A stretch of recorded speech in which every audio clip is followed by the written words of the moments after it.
शिकायत सादी रुसवाई। एक शख्स हज़रत दाऊद ताई रहमतुल्लाह अलैह की खिदमत में हाजिर हुआ और कहा कि मैं फला सूफी को देखकर आ रहा हूँ कि शराब पीकर मदहोश पड़ा है।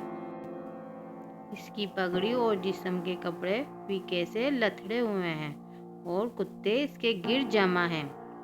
दाऊद ताई रहमतुल्लाह अलैह इसकी बातें सुनकर रंजीदा हुए और फरमाया कि भाई, सच्चा दोस्त आज ही के दिन काम आता है।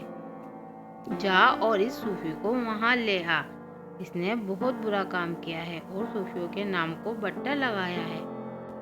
हज़रत रहमतुल्लाह अलैह का इरशाद सुनकर वो शख्स मखमसे में पड़ गया और पेचोताप खाने लगा। इसको गलाजत से लथड़े हुए सूफी को हाथ लगाने से राहत आती थी, लेकिन हज़रत दाऊद ताई का इरशाद भी ना टाल सकता था।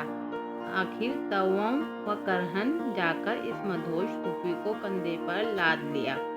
जब बाजार से गुजरा तो सारा शहर इस पर उमड़ पड़ा।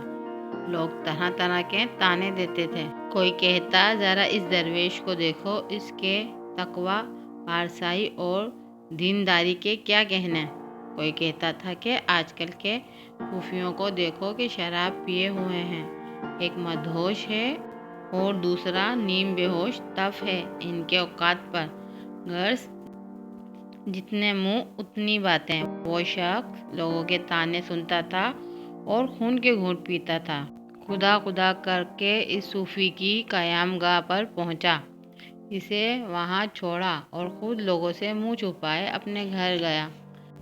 आज इसको जो खुफ्त उठानी पड़ी थी, रात भर इसके तसव्वुर से करवटें बदलता रहा।